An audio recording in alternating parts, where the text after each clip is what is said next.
I'm sharing two clips of psychologists talking about transgenderism, just like they used to talk about homosexuality. It's all the single mother's fault, and they're using some Sigmund Freud theories. Sigmund Freud, of course, was the dude that came up with the Oedipus Complex, and I also have a clip of me explaining that too, just in case you don't know what it is. And Sigmund Freud was one of the reasons I left psychology, but there was other reason, pretty much that human sexuality is based on straight male sexuality. The rest of us are case studies of abnormity, and we're all just not normal. Only they are normal.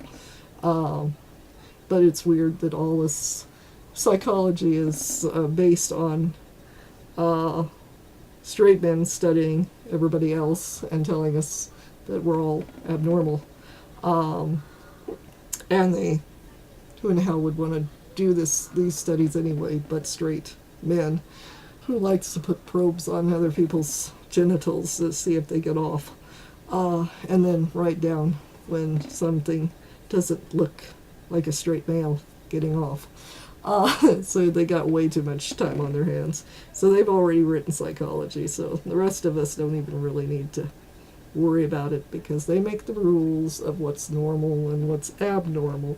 And they're really proud to tell us on YouTube or in classrooms that the rest of us that ain't straight male and ain't biologically male, yeah, we're all abnormal to them.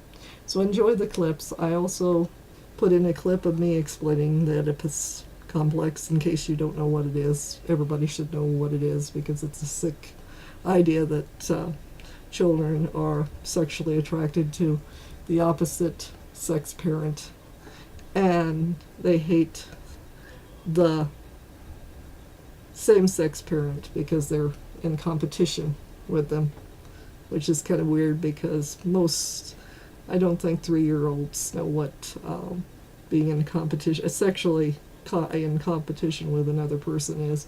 But everything is sex with Sigmund Freud. And he had an obsession with his own penis, so let's just face it, he was screwed up in the head. But of course, he's male and straight, so of course he was normal. So enjoy the clips.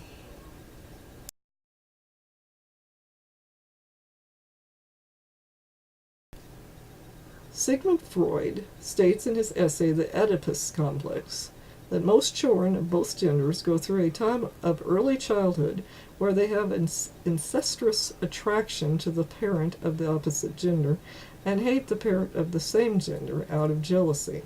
A boy will be in love with his mother and feel that his father is taking her attention away from him. A girl will feel in competition with her mother for her father's affection.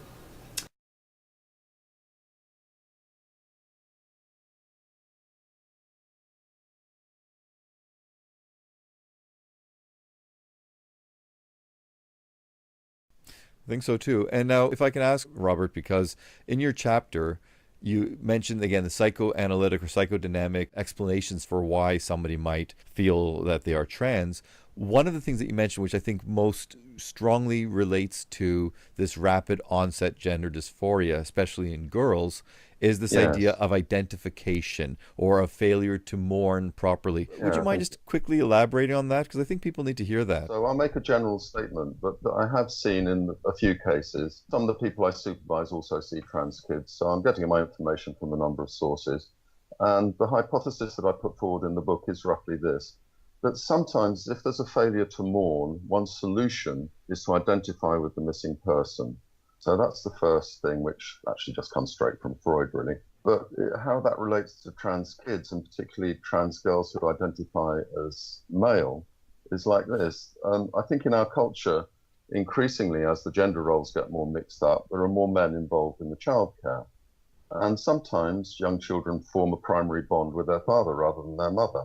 But still in our culture, when couples break up and there's divorce, it's very often the mother who keeps the main custody of the children. Maybe the father moves away and starts a new family even.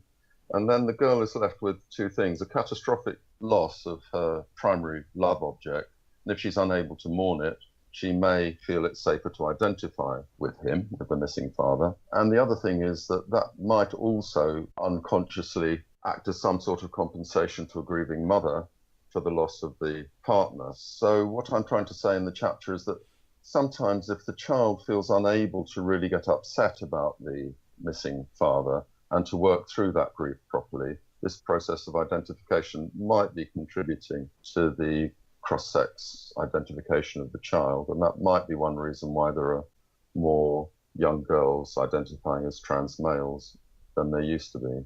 So it's a hypothesis. It's not one that I'm in a position to scientifically validate yet. It's just anecdotal based on a few cases. But the person The next clip is based on single mothers destroying their children's gender identity. This is an old idea toward homosexuality too, that single mothers destroy their boys especially, but also masculinize their girls into lesbians. It's a theory that I do not agree with. They're trying to backtrack on this a little bit, but the cat was out of the bag. We know where they're coming from. They're going back to the 1950s, that if everybody stayed with the Leave It to Beaver type life, there would be no trans kids, and of course there would be no gay kids either, because that's the theory that fathers, if they leave the home, because it's always the mother's fault that they leave the home, so whether he's beating the shit out of her, it's still her fault that she made him leave the house. If they leave, the boy is automatically going to be feminine and the girl is going to be masculine, and all hell is going to rain down, and they're either going to have trans kids or homosexual kids when they grow up. So enjoy the clip.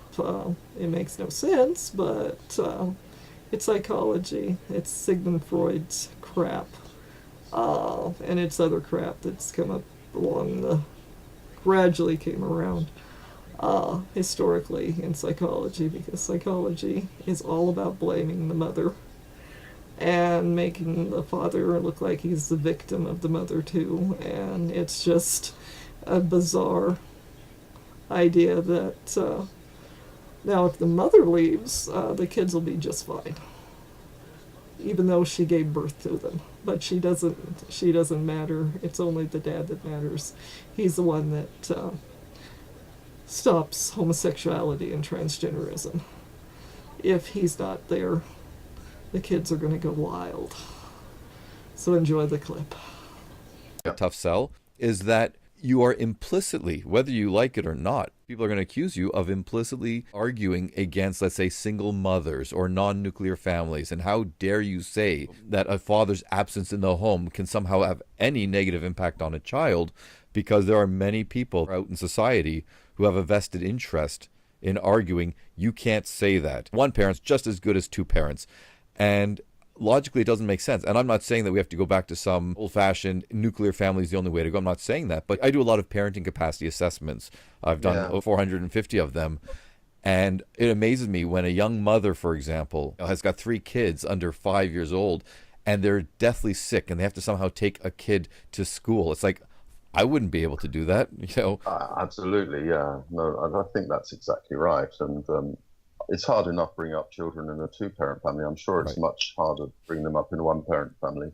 But that brings me back to the other point that I was making earlier, which is that I also think we kind of live in this isolation in our culture as well. And that contributes.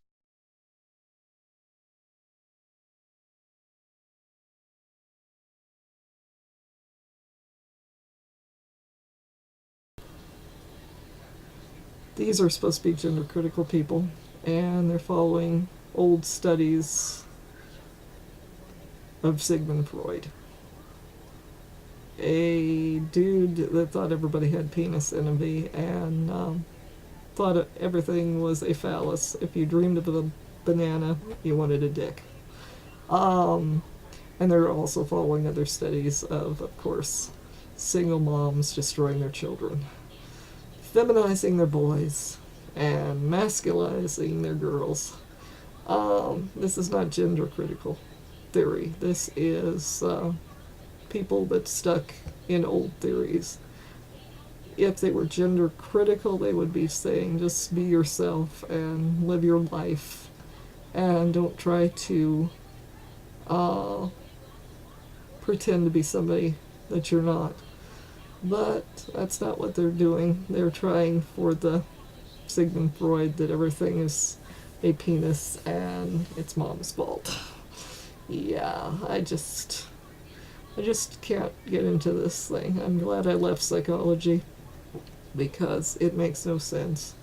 It's the most gendered science, if you can call it a science, there is. There's always something abnormal about somebody unless you're straight and male.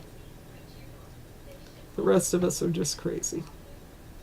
And that's sad. So if you're gender critical, just stay away from psychology, because if you're going to quote from Sigmund Freud, I'm going to call bullshit, because that's not gender critical. That's gendered to the hilt. And you're putting rules on women. You're putting rules on men.